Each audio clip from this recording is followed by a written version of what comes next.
1972 সালে 83 বছর বয়সে যখন অস্কার নিতে মঞ্চে ওঠেন, টানা 12 মিনিট হাততালির ঝড় বয়ে যায় অস্কার মঞ্চে। অস্কারের ইতিহাসে সেটাই ছিল দীর্ঘতম অভ্যর্থনা।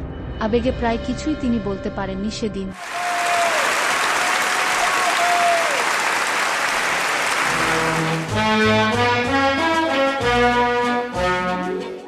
ব্রিটিশ এই কিংবদন্তি মাত্র 18 বছর বয়সে ইংল্যান্ডে কুড়ানো তুমুল জনপ্রিয়তাকে সঙ্গী করে পাড়ি জমান যুক্তরাষ্ট্রে। সেই দেশ কত চেয়েছে তাকে নাগরিকত্ব দিতে, তিনি নেননি। তিনি কখনই যুক্তরাষ্ট্রের নাগরিক হতে চাননি। পরে যুক্তরাষ্ট্র একসময় কমিউনিস্ট বলে গালি দিয়ে তার জন্য দরজা বন্ধ করে দেয়। তাই বাকি জীবন কাটানোর জন্য তিনি বেছে নিয়েছিলেন সুইজারল্যান্ডকে।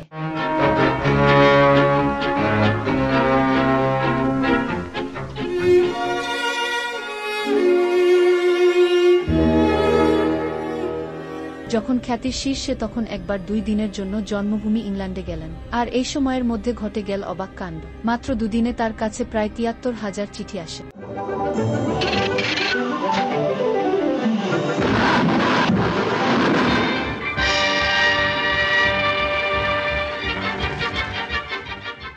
তার আত্মজীবনীতে লিখেছেন, তার কাছে সৌন্দর্য মানে নর্দমায় ভেসে যাওয়া একটা গোলাপ ফুল।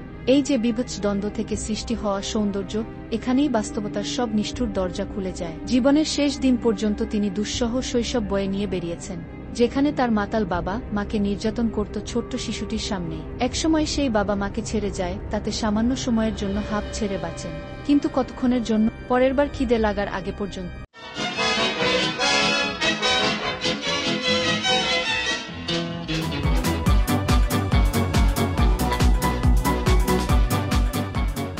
মা কখনো সস্তা নাটকে অভিনয় করতেন, কখনো সেলাই করতেন, কখনো বা মা ছেলে মিলে ভিক্ষা করতেন, কখনো নরম নিষ্পাপ হাতে দিব্যি চুরি করতেন। এর মাঝেই অসুখে পড়ে ভুগে মারা যান মা।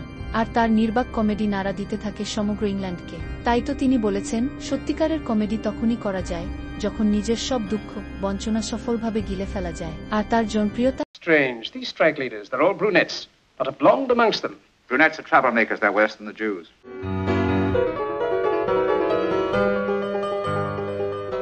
রাশিয়ার এক ভক্ত নভোবিজ্ঞানী তার আবিষ্কৃত উপগ্রহের নাম রাখেন 3623 চ্যাপলিন। আর এদিকে জাদরেল চলচ্চিত্র নির্মাতা লুক গদার্ড চ্যাপলিনকে তুলনা করেছিলেন লিওনার্দো দ্য ভিঞ্চির সঙ্গে।